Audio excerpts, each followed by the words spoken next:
She killed her husband, but it wasn't what it seemed.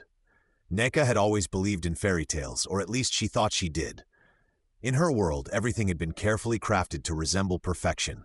A thriving psychology practice in Lekki, tasteful fashion, social media aesthetics, and above all, a husband who seemed to check every box. Jide Obiakor, the charismatic tech CEO who had once been dubbed Lagos's golden boy. Together, they were envied, admired, even idolized. Every time they stepped into a room, heads turned. When they smiled at each other in public, it was like watching a power couple from a Nollywood fantasy. But inside the grand white mansion with tall gates and a flower-filled balcony, there was a story unraveling, one the world didn't see. It was a Saturday morning. The air smelled of fresh rain, and sunlight streamed through the large windows of their home. Nneka stood barefoot in their white-tiled kitchen, pouring herself a cup of chamomile tea. Jide walked in wearing his silk robe, kissed her cheek, and they exchanged polite smiles. No passion, no fire, just a ritual. "Big interview today?" he asked. She nodded. "Channels TV." He gave her a look, not of admiration, but control. "Remember to smile. Don't bring up anything about women's trauma advocacy. That brand doesn't help me right now." She didn't respond. She simply turned away and sipped her tea. Later that day, while Nneka sat in her dressing room, the makeup artist complimented her skin. "You have such flawless skin, ma, like glass." Nneka smiled weakly. Underneath the layers of foundation and concealer, a yellowing bruise near her collarbone remained hidden. Her makeup artist would never see it. No one ever did. At the interview, Nneka played her role well. Calm, insightful, empowering. She spoke about emotional wellness, about understanding the human mind, about healing. Millions watched and tweeted praises. Jide posted a photo of her on Instagram. "My queen, my inspiration. She's light in human form." The comments were filled with flame emojis and heart eyes. But what none of them saw was that 2 nights before, Jide had thrown her phone against the wall because she answered a text message from a male colleague after 10 p.m. They had returned from a friend's engagement party. It had gone well. Too well. Nneka had laughed a little too hard, danced too freely, and Jide noticed. "You enjoy being the center of attention too much," he had said on the drive home, gripping the steering wheel tightly. "Do you want people to start thinking I'm not enough for you?" She had tried to reason with him, to say he was overthinking things. That had only made it worse. That night, he didn't let her sleep in the bedroom. At church the next day, he wrapped his arm around her tightly as they walked in. People smiled and waved at them, the couple that everyone at Victory Life Assembly wanted to emulate. She stood by his side during Thanksgiving, sang with the choir, and held his hand as he whispered prayers into her ear. But when the service ended and the pastor hugged her, Jide's face shifted. He smiled, but his eyes turned sharp, cold. As they got into the car, he leaned in and whispered, "Next time, keep your distance from men of God too. They aren't above temptation." Things hadn't always been this way, or perhaps she simply hadn't seen it before. When they first met at a TEDx event in Abuja, Jide had been brilliant and soft-spoken, a visionary. He had spoken about Nigerian youth, innovation, and the need for ethical leadership. Nneka had been mesmerized. Their courtship had been a whirlwind, lavish dates, deep conversations, flowers every Monday. Her friends called them soulmates. Even her mother, a retired headmistress, had said, "This one is rare, hold him well." But slowly the cracks began to show. It started with the little things, him choosing her outfits, saying she looked too accessible in certain dresses, asking for her passwords, for transparency, he had said. Then came the subtle threats. "If you really loved me, you wouldn't hide the ings. Don't embarrass me out there, Nneka. You don't want me to lose respect for you, do you?" She had endured, rationalized, forgiven. Then one night he slapped her. He had been drinking, a rare occasion. They had argued about a staff member at her clinic, a young man Jide believed looked at her the wrong way. When she laughed it off, Jide snapped. The slap was loud. She stumbled backward, her lip cut slightly on the edge of a picture frame. He cried afterward. He held her all night and said it would never happen again. "It was the stress, baby. Investors are pulling out. I'm a mess. I don't deserve you." She stayed. Weeks turned to months, and the abuse became more calculated. Jide never hit her again, not in that way. Instead, he began using silence, threats, and financial control. He insisted they hire house staff he personally vetted. He made her close her support group for women recovering from domestic violence. He said it was hypocritical. The only place Nneka found solace was in her sessions with Dr. Faye, her therapist. There, she spoke freely about the numbness, the self-doubt, the way she began to feel like a ghost in her own home. Faye urged her to document everything. Even if you're not ready to leave, keep records, videos, photos, voice notes. If anything ever happens, you'll need the truth. Nneka started a secret folder on a hidden flash drive. She kept it in an old book inside her study. Every night, she recorded voice memos describing how he spoke to her, how he isolated her, how her life felt less like a marriage and more like a sentence. But leaving wasn't easy. Not when Jide had the money, the lawyers, the power. Not when he reminded her constantly that he made her who she was. You were just a small-town therapist when I found you. I turned you into a brand. Then, one day, Nneka missed her period. She bought a test kit. Positive. She stared at it for hours, sitting on the bathroom floor, knees to her chest, heart pounding. She didn't tell Jide, not immediately.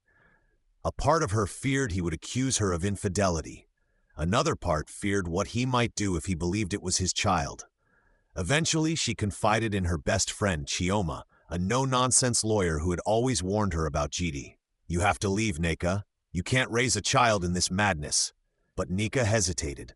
One night, she decided to tell him. They were eating dinner, salmon and rice, with soft music playing in the background. She whispered, I'm pregnant. Jide paused, fork halfway to his mouth. His expression was unreadable. Then a slow smile, but not joy. Are you sure it's mine? The room froze. She said nothing. He leaned back and said, Good, that means we're bonded for life. You're never leaving now. That night, she didn't sleep. She lay awake, staring at the ceiling fan, knowing something inside her had broken. Not her spirit. No, that had broken long ago. But something colder. Something final. 3 days later, the neighbors heard screaming, glass shattering, a man's voice shouting threats, and then silence, a piercing silence. The next sound was a phone call, Nneka's voice trembling as she told emergency services, Please, I need help, he's not breathing. When the police arrived, she was sitting on the living room floor, covered in blood, holding a kitchen knife.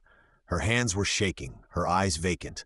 And so the headlines wrote themselves. She killed her husband, but it wasn't what it seemed. But the world wasn't ready for her side of the story. Not yet. When Nneka was taken into custody, the cameras had already started flashing. A neighbor had leaked her arrest video to a local blog, and before sunset, it had gone viral. Popular psychologist and wife of tech billionaire arrested for his murder. The headline screamed. In the footage, Nneka looked nothing like the polished woman Lagosians knew. Her eyes were red, her face pale. Her clothes were soaked in blood. She didn't resist the officers as they placed her in the back of the police van. She didn't cry. She didn't speak. She just looked out the window, silently watching the life she had built begin to collapse. At the police station, she was processed and locked up in a cold cell. They asked her to speak, to explain, to tell them what happened. But Nneka kept quiet. Not because she had nothing to say, but because the words she needed didn't come easily. How do you explain years of being emotionally and psychologically broken down by the person who once claimed to love you? How do you begin to untangle a marriage that had looked like gold from the outside, but had corroded into poison on the inside? She stayed in custody for 4 days. During those days, the media frenzy exploded. Television stations hosted late-night panels debating the case. Some called her a monster. Others called her a martyr. Twitter was flooded with hashtags, Justice for Jide, Free Nneka, Behind Closed Doors. Everyone had an opinion, but no one had the truth. Then came the bail hearing. Her best friend Chioma, the same woman who had warned her about Jide from the beginning, appeared in court dressed in navy blue, her face sharp with purpose. Chioma was a seasoned human rights lawyer, fierce, brilliant, and angry. Angry at what the world was doing to her friend. She fought tooth and nail for Nneka's release on bail, arguing that she was a respected professional with no criminal history and that the public narrative was incomplete. It worked. Nneka was released into house arrest with electronic monitoring. But the worst was still ahead, the trial. It was dubbed the trial of the year. Even international media caught wind. Netflix producers reached out for rights. People lined up outside the courtroom just to catch a glimpse of Nika. Some came with placards, others with judgment in their eyes. Her home was no longer hers. It had become a landmark in true crime tourism. The prosecution wasted no time painting her as a cold, calculated woman who had grown tired of her wealthy husband. They said she wanted independence, that she resented his success, and that she had been unfaithful. They displayed photos of Jide's corpse, the blood, the knife. They replayed the emergency call where her voice shook. "Listen to how guilty she sounds," the prosecutor said. "That's not the voice of a victim. That's the voice of someone who planned to kill." Nneka sat still, stoic, but inside her heart pounded. Each accusation felt like another slap, another bruise, another gasp for air. She wanted to scream, but Chioma had told her, "Don't react. They want you to lose control. Let the truth fight for you." When it was Chioma's turn, she didn't hold back. She stood in front of the jury and said, "My client is not on trial because she is guilty. She's on trial because she survived. She's being punished for fighting back." Chioma presented evidence: Nika's therapy notes, voice memos, and medical reports from private clinics documenting bruises. A video recording taken from a secret nanny cam in the study showed Jide shouting at Nika, backing her against the wall, and slamming his hand into the door. But the camera lost signal just before the night of the murder. The prosecution called it inconclusive. Chioma called it the tip of a very dark iceberg. Then came the testimonies. Dr. Faye, Nneka's therapist, took the stand and described the consistent trauma patterns in Nneka's behavior. She spoke about coercive control, emotional abuse, and the way Jide had isolated Nneka from her community. She described how Nneka feared for her life and the life of her unborn child. Yes, the pregnancy. Chioma revealed the pregnancy late in the trial, deliberately. The room gasped. Even Nneka's parents, seated in the front row, were unaware. The prosecution tried to spin it. They said Nneka used the pregnancy to manipulate sympathy. But then Chioma dropped the bombshell, the medical report that Jide had forcibly taken her to a private clinic days before his death, intending to subject her to a paternity test without her consent. "That's not the behavior of a loving husband," Chioma said. "That is obsession. That is control." More witnesses followed.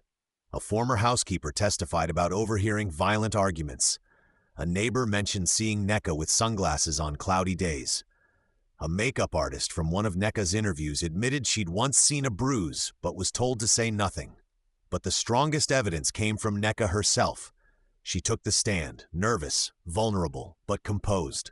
She told her story, not as a victim, but as a woman who had been pushed to her breaking point. She spoke of the charm, the love bombing, the fear, the shame. She explained how each day she felt herself shrinking, becoming smaller, less visible, until she no longer recognized her own reflection. She confessed she hadn't wanted to kill him, that she had picked up the knife out of instinct, out of fear that he would inject her with whatever substance he had in the syringe he was holding that night. "I thought I was going to die," she said. "I thought, this is how it ends." The courtroom was silent. Then Chioma played the final piece of evidence, the voicemail Nneka had recorded accidentally. On the night of the incident, just minutes before it happened, Nneka had been holding her phone. She'd pressed record unknowingly.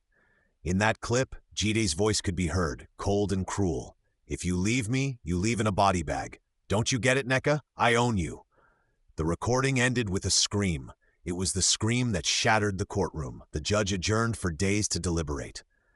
During that time, public opinion shifted. Social media users began to question their earlier views. Old tweets supporting Jide were deleted. Domestic violence advocates rallied behind Nneka. Her story had become a mirror, one that forced society to confront its own blindness to abuse hidden behind wealth and charm. On the day of the verdict, the courtroom overflowed. The judge, an elderly man with tired eyes, read slowly. After reviewing all the evidence and testimonies, this court finds the defendant, Nneka Obiakor, not guilty on the grounds of self-defense. There was no cheering, just silence, then sobbing. Nneka didn't jump, she didn't smile, she cried, quietly. Chioma held her hand, her parents embraced her. The court officers removed her ankle monitor. The cameras followed her out of the courtroom, but this time they were quieter, almost respectful. Outside, a reporter asked, "What will you do now?" Nneka looked into the lens and whispered, "Breathe. But the story wasn't over, not yet. Because while the law had exonerated her, the world had changed her. The trial had burned away the woman the world once knew. What rose from the ashes was something new, someone fierce, someone free. And somewhere deep inside, Nneka knew that surviving wasn't enough. Now, she would begin to live. After the trial ended, and Nneka was cleared of all charges, there was no victory parade.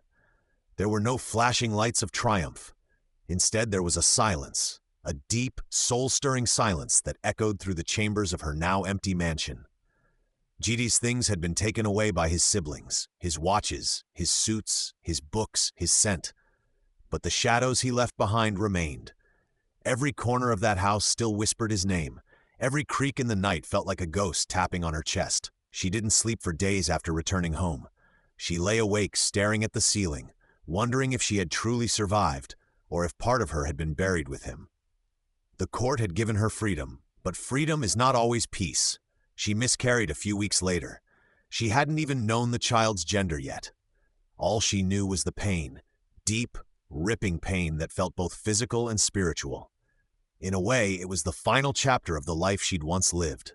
The baby had been her last tie to Jide, to the hope she once held that something good might rise from the ruins. But now, even that was gone. She curled up on the bathroom floor and cried for hours, refusing to be touched or consoled. Chioma tried to stay with her, but Nneka sent her away. She needed to grieve alone. It was during this time that Nneka did some effing unexpected. She picked up her phone, created a new Instagram account, and posted a single video. No makeup, no music, no filter. Just her face. My name is Nneka Obiakor. I am a psychologist, I am a widow, and I am a survivor of abuse. You all think you know my story, but you don't. You only know the headlines. You don't know what it's like to be loved and feared by the same man. You don't know what it's like to scream in silence for years. I'm not asking for sympathy. I'm asking for a change. If you are watching this and you're living in fear, know this, you are not alone, and you don't have to wait until it's almost too late. The video exploded online. Within hours, it had over 1 million views. Celebrities reposted it. Survivors reached out from all corners of Nigeria, some from abroad. Suddenly, the woman once known only as a murder suspect became a symbol of truth, a painful, complicated truth that society often ignores. Nneka began to tell her story. She wrote articles, she gave interviews, but more than that, she listened. She opened a virtual support group, and within a week, over 500 women joined. Some were housewives, some were CEOs, some were still in abusive homes, some had lost everything trying to escape. Nneka became more than a voice. She became a movement. But behind the scenes, she was still searching for something deeper than public validation. She began reviewing the files Chioma had compiled for the trial. Late one night, she opened the hidden folder on the flash drive again and began watching every video she had ever secretly recorded. Every argument, every insult, every moment Jide made her feel invisible. And that's when she saw something she had forgotten. A video file labeled with a random date. She clicked. It was grainy. The nanny cam from the study. The one that had supposedly lost signal. But it didn't lose signal. Someone had tampered with the file. At first, she didn't understand what she was looking at. Then she saw it. Jide pacing, making a phone call. He was speaking to someone in code. It has to look clean, he said. She's not letting go. I gave her every chance. We can't afford the scandal. There was a pause. Then he added, I'll give her the shot tonight. If she wakes up in a clinic, she'll have no memory. If not, you know what to do. Nneka's hands trembled as she paused the footage. He had been planning something far worse than she thought. She called Chioma immediately. The next day, they brought in a cybersecurity expert. After hours of restoring corrupted files, a chilling picture emerged. Jide had created a digital blueprint of her life. Her calls, her texts, even the GPS logs of her clinic visits. He had installed software on her devices, tracked her menstrual cycle, and logged her therapy appointments. This wasn't just abuse. This was entrapment. It was psychological warfare. But there was more. The same expert dug into Jide's cloud backups and found a private folder labeled Shelter. Inside were dozens of documents, including NDAs, confidential contracts, and records of large payments to various individuals. Among them was the name of a woman, Adanma Izzy, the missing girlfriend from Jide's past. She had vanished 6 years ago without a trace. Nika and Chioma launched a quiet investigation. They discovered that Adanma had fled to Ghana under a new name and had been living off the grid after suffering a traumatic mental breakdown. When they finally found her, she was hesitant, terrified, but eventually opened up. "He tried to kill me," she said in a flat tone. "I woke up one morning tied to a chair. He said I made him do it. I managed to escape through a bathroom window. I never looked back." Nika realized something chilling. She had not been the first, and if she hadn't fought back, she wouldn't have been the last. That revelation changed her. She no longer wanted to hide. She no longer wanted to be seen as the victim of one man. She wanted to become a force for the countless others whose names would never make headlines. She founded the Ember Project, a Lagos-based initiative for women escaping domestic violence. It offered therapy, legal aid, relocation assistance, and employment training. She hosted secret shelters across 2 states, fully funded through anonymous donations and partnerships. And she launched a podcast titled Behind the Smile, where survivors told their stories, raw, unfiltered, and free. But even in her rising, the scars remained. There were nights she still heard GD's voice in her dreams. Sometimes it wasn't anger. Sometimes it was his charm, his laughter. And that's what terrified her the most, that a part of her still remembered the good, even after so much evil. One day, she stood before an auditorium of over 1,000 people, giving the keynote at the National Mental Health Summit. Her voice was calm, but her eyes carried weight. "You all know me as the woman who killed her husband. But what you don't know is, that wasn't the night I died. I died the first time he said I wasn't enough. I died the day I stopped recognizing my own reflection. I died every time I laughed in public and cried in private. But here I am. And I want you to know, death is not the end. Sometimes it's the beginning." The room erupted. Some stood, some wept. Others clapped until their palms ached. Outside that building, a young girl approached her, maybe 19. Thin frame, nervous eyes. "Ma, I watched your story. I think you saved my life." Nneka knelt beside her, smiled softly, and whispered, "Then it was all worth it." As she walked back to her car, the sky began to drizzle lightly. She tilted her face upward, closed her eyes, and breathed in the Lagos rain. She had killed her husband, but it wasn't what it seemed. It was never about revenge. It was about survival. And in surviving, she had found something more precious than freedom. She had found herself. Thank you for watching. If this story moved you, please share it with someone who needs to hear it. And don't forget to subscribe to Tales Unfold, where true stories come alive.